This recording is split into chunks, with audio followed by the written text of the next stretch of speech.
বাংলাদেশের রাজনৈতিক প্রেক্ষাপটে নানান চড়াই উতরাই পেরিয়ে ইতিহাসের সেরা সময় পার করছে বাংলাদেশ জামায়াত ইসলামী।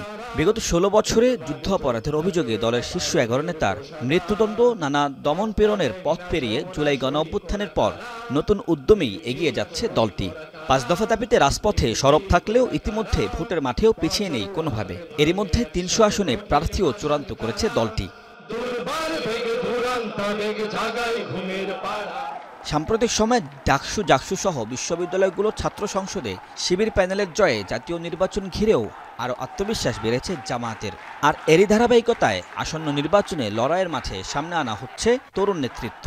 প্রার্থী তালিকায় তাই ২ ডজনেরও বেশি রয়েছে ইসলামী ছাত্র শিবিরের সাবেক সভাপতিরা। যুবকদের একটা উল্লেখযোগ্য অংশ তারা এবার ভোট দিবেন।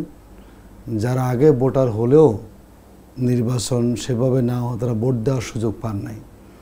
আমরা মনে করি জামায়াত ইসলামী এবারের যুবক সমাজকে আকৃষ্ট করার জন্য যাদের উল্লেখযোগ্য সংখ্যক যুবক তরুণ নেতৃত্ব পার্লামেন্টে গিয়ে কথা বলতে পারে সেই দিকটাকে জামাত অগ্রাধিকার দিয়েছে। তরুণদের অনেকেই মনে করছেন ভারতীয় আধিপত্যবাদ বিরোধিতা ও ফ্যাসিবাদ বিরোধী অবস্থান থেকেই তরুণদের গুরুত্ব দিচ্ছে জামাত। উপজেলার নির্বাচনে সফলতাকেও প্রার্থী হিসেবে তরুণ প্রার্থীদের বাছাইয়ে ভূমিকা রাখছে। তারা মনে করছে ধমকের রাজনীতির বদলে নতুন কিছুকেই স্বাগত জানাবেন ভোটাররা।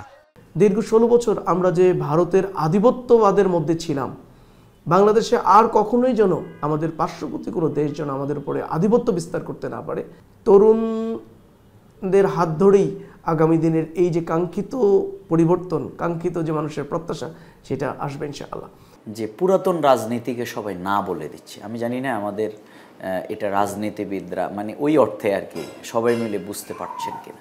আপনি যেন তেন একটি বয়ান তৈরি করলে, একটা ন্যারেটিভ তৈরি করলে কিন্তু মেনে নিচ্ছেন। তবে ৭১-এর মুক্তিযুদ্ধে জামায়াতের ভূমিকা নিয়ে বিতর্ক এড়াতে তরুণ নেতৃত্বকে সামনে আনা জামায়াতের কৌশল কিনা এমন প্রশ্নের জবাবে দলটির সেক্রেটারি জেনারেল মিয়া গোলাম পরোয়ার বলেন, প্রার্থী বাছাইয়ের ক্ষেত্রে উদার রাজনৈতিক চিন্তাকেই গুরুত্ব দিচ্ছে দল। বলেন, তরুণরা নির্বাচিত হলে রাষ্ট্র পরিচালনার ভার সামলাতে বেগ পেতে হবে না। আসনগুলোতে এ পর্যন্ত প্রাথমিক বাছাই যা করেছি তার মধ্যে আমাদের তরুণ প্রার্থীদের সংখ্যা অনেক উল্লেখযোগ্য।